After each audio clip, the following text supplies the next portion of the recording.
자, 우리 교재 210페이지 한번 보겠습니다.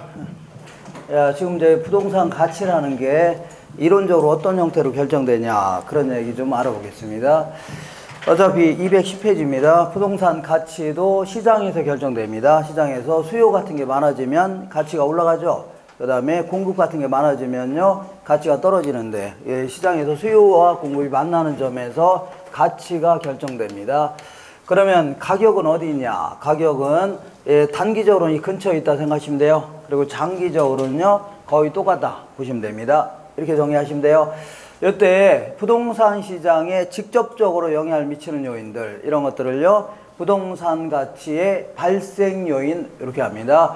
요거는요, 우리 수요 공급 이론할 때 수요를 변화시키는 요인들, 공급을 변화시키는 요인들, 이걸 얘기하는데, 공부한 거 좀 기억나시나 모르겠는데, 뭐 소득이 변하거나 인구가 변하거나 선호도가 변하거나 그러면 수요가 변해요, 안 변해요? 변합니다. 그리고 공급도 뭐 기술이 바뀌었다든가 아니면 매도자의 수가 증가했다든가 아니면요, 자, 이 생산 요소 가격이 변했다든가 이러면요, 공급이 변할 거 아닙니까? 이렇게 그런 걸 얘기하는데, 우리 감정평가하는 사람들은 경제학을 제대로 공부를 안 했기 때문에 그걸 잘 알아요, 몰라요? 잘 모르니까 나름대로 생각나는 대로 적어 놓은 게 이겁니다. 되셨죠? 먼저, 자, 유용성을 다른 말로 효용해 주는데, 자, 부동산이 인간의 기준은 만족감 있죠? 이런 걸 뭐라고요? 효용이라는 겁니다. 예를 들어서 이 아파트 단지가 있는데, 아파트 단지 근처에 호수공원이 들어왔다. 그러면 부동산이 인간에게 주는 만족감이 커져야 작아져요? 커지니까 수요가 이렇게 증가한다는 겁니다. 이런 식으로 설명합니다. 상업용 같은 경우는 수익성이 좋아질 거다. 그러면 수요가 증가할 거죠. 이렇게 해서 이런 식으로 이건요, 수요를 변화시키는 요인입니다. 그리고 이러한 수요는요, 반드시 유효 수요가 돼야 됩니다. 구매력을 갖춘 수요를요, 유효 수요다. 돈도 없으면서 사겠다 하면 돼야 한대요? 안 된다 아닙니다. 자, 이 두 가지가 수요를 결정한다 해주고, 그 다음에 상대적 희소성은요, 이 상대적으로 물건이 부족한 정도를 얘기하는데, 얘는 수요에 비하여 공급이 어느 정도 부족하냐 하는 거를요, 상대적 희소성이 줍니다. 예컨대 땅이 조그만 땅이 있다. 그러면 요거 부족할 것 같죠? 근데 알고 봤더니 이용자가 거의 없습니다. 그럼 이것도 남아 도는 거 아닙니까? 이용자가 거의 없으니까. 근데 땅이 이렇게 큰 땅이 있다. 근데 남아 돌 것 같은데 알고 봤더니 이용자가 이렇게 많다는 얘기죠? 이것도 부족해, 안 부족해요? 부족하다. 그러니까 단순히 절대량만 가지고 따지면 안 되고, 수요에 비해서 이용하려는 자에 비하여 어느 정도 부족하냐는 거를요, 상대적 희소성이다. 얘는요, 물건을 공급할 수 있는 양을 결정하는 거기 때문에 공급을 변화시키는 용이다 해줍니다. 그리고 이전성이라는 것은 물리적 실체가 옮겨다니다 그런 얘기가 아니라 권리의 이전 정도가 어느 정도 자유롭냐. 예를 들어서 어떤 아파트는요, 5년 동안 전매를 금시켰습니다. 못 팔겠다는 얘기죠? 그럼 팔 수 있어, 없어요? 없죠. 그러니까 이것도 공급에 영향을 미친다, 이렇게 얘기합니다. 이런 식으로 신기하게 이제 설명합니다. 희한하게. 되셨죠? 이때, 자, 요 발생 요인에 영향을 미치는 요인들을요, 형성 요인, 이렇게 얘기합니다. 형성 요인. 형성 요인은요, 우리 일반 요인 하면 우리나라 전국에 있는 모든 부동산에 다 영향을 미치는 요인을요, 일반 요인이다. 예를 들어 전쟁 나거나 이럴 수 있죠. 아니면 우리나라에 있는 모든 부동산에 대해서는 양도세를 중과하기로 했다. 그러면 다 영향을 미쳐요, 안 미쳐요? 미칩니다. 그 다음에 요 아파트 단지 근처에만 영향을 미치는 요인을요, 지역 요인이라고 할게요. 예컨대 요 지역 근처에 무슨 뭐 병원이 하나 들어오기로 했다든가, 아니면 조그만 공원이 들어오기로 했다든가, 아니면 이 버스가 다니기로 했다든가, 이런 거 있죠? 요 지역만 영향을 미치는 요인이에요. 그 다음에 요 부동산에만 영향을 미치는 요인. 요 부동산이 예를 들어서 이 리모델링 새로 했다든가, 아니면 엘리베이터를 교체했다든가, 그러면 요 부동산만 영향을 주는 거죠. 이런 걸요, 개별 요인이다 해줍니다.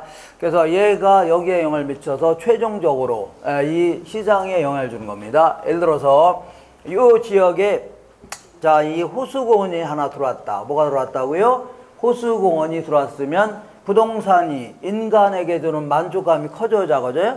커지니까 여기 아파트 살 사람 많아질 겁니다. 수요가 증가하는 바람에 가격이 올라가, 안 올라가요? 올라갈 수 있다는 얘기죠. 얘가 여기에 영향을 줘서 최종적으로 여기에 영향을 미치는 겁니다. 그런 얘기 쭉 써놨을 겁니다. 자, 그래서 형이 동생에게 영향을 준다. 형이 누구한테 영향을 준다고요? 동생에게 영향을 줘서 최종적으로 가치가 형성된다 그런 얘기입니다. 되셨죠? 그렇게 하시면 돼요. 뭐 그런 얘기 계속 써놨을 겁니다. 자, 아까 얘기한 대로 그대로 조금 전에 얘기한 걸 그대로 써놓은 거니까 한번 읽어보시고, 자, 읽어보시고 이렇게. 자, 그 다음에 형성 요인은요, 우리나라 전국에 다 영향을 미치는 거를요, 일반 요인이다 해줍니다. 여기는 좀 구분한다면 사회적, 경제적, 행정적 재반 요인이 있을 수가 있고, 그 다음에 요 지역에만 영향을 미치는 요인은요, 지역에 일반적 요인이 있겠고, 자연 요인이 있겠습니다. 자연 요인. 그 지역은 비가 많이 온다든가, 안개가 많이 낀다든가, 이런 자연 요인도 있겠고, 그 다음에 개별 요인도 있을 겁니다. 이때 아주 옛날에는요, 이게 사회적 요인이냐, 경제적 요인이냐, 행정적 요인이냐, 이걸 물어본 적이 아주 옛날에 14회 이전에 한 2번 정도 물어본 적이 있는데, 요즘에는 거의 물어볼 가능성은 거의 없습니다. 다만 참고로 사회적 요인 나오면 이렇게 무슨 인구라든가 가족, 공공시설이라든가 교육, 관행, 가치관, 관습 이따 있죠. 이런 거 나오면요, 사회적 요인이다. 가볍게 하시면 돼요. 그 다음에 경제적 요인 나오면 우리 경제 용어 같은 거 나오면 경제적 요인입니다. 투자 상태라든가 소비 상태, 국제 수지, 환율, 재정, 금융 이런 거 나오면요, 뭐라고요? 경제적 요인이다. 그 다음에 행정적 요인 하면 뭐 정부 입장에서 무슨 규제를 하겠다, 무슨 제도를 펼치겠다, 무슨 정책을 내겠다, 이런 거 나오면요, 행정적 요인이 되는 겁니다. 근데 여기서 약간 헷갈리는 게 있는데, 뭐가 헷갈리냐면 부동산 세제 상태다. 이거는 세금 제도를 얘기하는 거니까 행정적 요인입니다. 그렇지만 세 부담의 상태는요, 세금 제도는 똑같다 하더라도 개인들마다 아니면요, 지역 사람들마다 세금 부담하는 정도는 다를 수가 있는 겁니다. 요거는요, 경제적 이익 측면을 강조하기 때문에 무슨 개념이라고요? 경제적 요인이다. 그리고 다소 헷갈리는 게 교통 체계가 바뀌었다든가 기술의 혁신이 있었다든가 산업 구조가 바뀌었다, 이런 건 전부 다 이 경제적 요인이다. 이렇게 해주면 돼요. 되셨죠? 그리고 개별 요인은 토지의 개별 요인, 건물의 개별 요인 구분할 수 있네요. 이거 구분하는데, 자, 어쨌거나 다시 한번 해볼게요. 자, 이렇게. 자, 요 지역에, 여기 이제 아파트 단지인데, 요 지역에 지하철이 통과하기 했다. 그러면, 아주 편리해서 안 편리해서요? 편리해지니까 부동산이 인간에게 주는 만족감이 커져요, 작아요? 커지니까 수요가 증가해요, 감소해요? 증가하는 바람에 가치가 올라간다는 얘기죠. 그래서 얘가 여기에 영향을 줘서 최종 가치가 정해진다, 그런 얘기입니다. 이렇게 요 정도 하시면 돼요. 자, 이런 얘기를 쭉 제가 이게 문제를 냈을 겁니다. 내가 낸 게 아니라 기출로 된 문제를 쭉 있으니까 꼭 읽어보세요. 읽어보세요. 자, 그 다음에 이번에는 부동산 가치의 여러 가지 원칙이라고 해서 부동산 가치도 어떤 법칙성을 띠면서 움직인다는 얘기죠. 이런 거 잘 알므로써 감정평가하는 데 도움을 받고자 한다 하는 거를 뭐라고요? 이거를 부동산 가치의 여러 가지 원칙이라는 겁니다. 예컨대 어떤 부동산은 주변 환경과 잘 어울려서 이용되고 있다. 그러면 가치가 높을 겁니다. 근데 공장 한복판에 아파트가 있으면 주변 환경과 어울려 안 어울려? 안 어울리니까 가치가 떨어진다는 얘기죠. 이러한 법칙성이 있다, 그런 얘기입니다. 이런 걸 잘 알므로써 감정평가할 때 써먹겠다는 얘기죠. 이 감정평가하는데 도움을 받고자 하는 걸요, 부동산 가치의 제 원칙이다, 이렇게 합니다. 이 중에서 요건 자주 물어보니까 잘 정리가 되셔야 됩니다. 자, 부동산 가치는요, 가장 중추적인 제 원칙은 최유효 이용의 원칙입니다. 부동산은요, 내부적인 요인이라든가 외부 환경에 비쳤을 때 가장 최선을 이용할 때, 가장 효율적으로 이용할 때가 가치가 어떻다고요? 가장 높다. 이게 바로 부동산 가치의 가장 중심이 되는 원칙입니다. 중심. 그래서 지금부터 요걸 중심으로 해서 부동산 내부와 관련된 원칙들, 이런 것들을요, 내부적 원칙이라는 겁니다. 예컨대 부동산 엘리베이터라든가 아니면 주차장 같은 거 적당히 좀 갖춰야 되고, 그 다음에 천정도 지나치게 높은 것도 문제고 낮은 것도 문제고, 아니면요, 자, 이 화장실도 지나치게 많은 것도 문제입니다. 적은 것도 문제죠. 이렇게 적당히 내부 구성 요소 간에 적절히 균형을 이룰 때 제대로 이용하는 거죠. 그때가 가치가 높다는 거를요, 내부와 관련된 원칙이다. 그 다음에 외부와 관련된 원칙은 아까 얘기한 대로 주변 환경과 잘 어울려서 이용하는 게 제대로 이용하는 거죠. 그때 가치가 높다는 얘기입니다. 이 공장 한복판에 아파트가 있으면 제대로 이용되는 게 아니죠. 그때는 가치가 떨어진다는 얘기입니다. 이런 것들을요, 외부와 관련된 원칙이다. 그 다음에 시간과 관련된 원칙은요, A 부동산이 있고 B 부동산이 있는데 둘 다 현재 수익은 똑같답니다. 근데 얘는 앞으로 높은 수익이 예상되고 얘는요, 낮은 수익이 예상된다. 그러면 아무래도 높은 수익이 예상되는 거를 이용하는 게 제대로 이용하는 거 아닙니까? 그때가 최유효이 되는 거죠. 이런 걸요, 시간과 관련된 원칙이다. 이런 것들이 직접적으로 관련성이 있다면 요거는 직접적인 관련성은 약간 떨어지고 간접적으로만 관련돼 있다, 이렇게 얘기합니다. 자, 지금 하나하나 써보겠습니다. 하나하나. 먼저 내부적 원칙은요, 기여의 원칙, 균형의 원칙, 수익 배분의 원칙, 수익 체증 체감의 법칙, 이 정도가 내부와 관련돼 있다. 그 다음에 외부와 관련된 원칙은요, 경쟁의 원칙, 적합의 원칙 정도. 그 다음에 시간과 관련된 원칙은요, 변동의 원칙, 예측의 원칙. 그 다음에 간접 원칙은요, 수요 공급의 원칙, 대체의 원칙, 기회비용의 원칙, 이 정도를 가지고 이제 공부할 건데, 일단 공부할 때는요, 하나하나에 대한 말 뜻을 잡고 알려고 노력하셔야 됩니다. 말 뜻. 그 두 번째는요, 자, 좀 이따 이제 감정평가 3방식을 공부할 건데, 3방식의 얘네들을요, 어떤 형태로 활용할 것인가. 그래서 요거는 너무 많은 걸 공부하면 안 되고, 하나 정도, 딱 하나 정도만 기억하시면 돼요. 제가 밑줄 쳐놓은 거 있죠? 이런 것만 정리하시면 됩니다. 되셨죠? 너무 많은 걸 알게 되면 문제 못 풉니다. 딱딱 한 개씩만 딱딱 알고 있어야지 문제 풀기가 수월해져요. 자, 그러면 하나하나 좀 알아볼게요. 먼저, 자, 여기서부터 1번, 2번, 3번, 4번, 그 다음에 5번 이렇게 진행할 겁니다. 이렇게.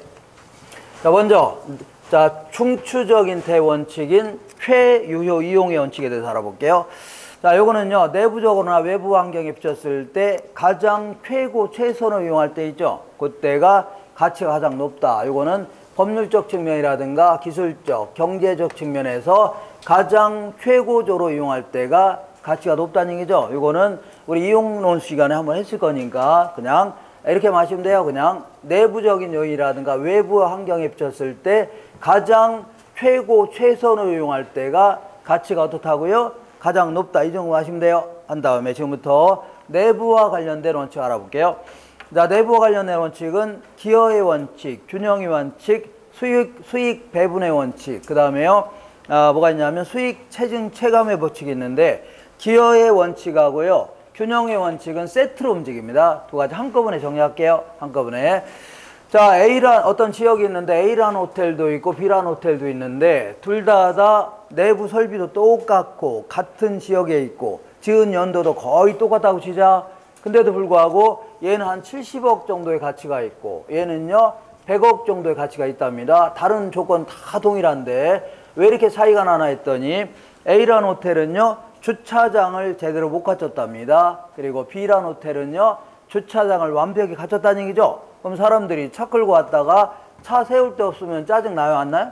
나니까 다 이쪽으로 갈 거 아닙니까? 그죠? 그래서 이 상가는요, 장사가 잘 돼야 가치가 올라가는 겁니다. 권리금 많이 받고 팔 수 있으니까. 그러니까 당연히 얘는 가치가 높고 얘는요, 가치가 낮을 수밖에 없네요. 자, 지금부터 이러한 형태의 부동산을요, 내부 구성 요소 간의 균형을 이루고 있다. 이렇게 얘기합니다. 이런 거를요, 균형을 이루지 못하고 있다. 아까 얘기한 대로 내부 구성 요소 간에 주차장 같은 거 적당히 좀 갖춰야 되고, 엘리베이터가 있으려면 있어야 되고, 그 다음에 아까 얘기한 대로 천정이 지나치게 높은 것도 문제고, 지나치게 낮은 것도 문제입니다. 그리고 화장실이 지나치게 많은 것도 문제고, 적은 것도 문제죠. 이렇게 해서 내부 구성 요소 간에 적당히 갖추고 좀 갖추고 할 때가 균형의 원칙에 부합된다. 근데 이런 것들은요, 균형의 원칙에 부합되지 않는다 해줍니다. 이럴 때는 이따가 이제 원가법 적용할 때 기능적 감가라는 걸 해야 됩니다. 무슨 감가라고요?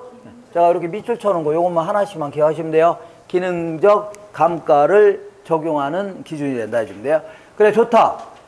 A라는 호텔 주인이 이제 70억짜리인데 여기다가 5억을 투입해서 주차장 설비를 했다고 치자. 그러면 원래는 생산비를 합치면 얼마가 돼야 돼요? 75억이 돼야 되는데 100억 정도의 가치가 될 수도 있다는 얘기죠. 이렇게 해서 우리 부동산 가치라는 것은 단순히 생산비를 합친 게 아니라 내부 구성 요소들이 수익 창출에 어느 정도 공헌했냐, 기여도를 합친 거라는 얘기죠. 다시 말하면 주차장 설비가 사람들 긁어모으는데 엄청난 역할을 했다는 얘기죠. 이렇게 해서 이걸요, 기여도를 합친 게 부동산 가치다 이렇게 하는 거를요, 기여의 원칙이라는 겁니다. 무슨 원칙이라고요?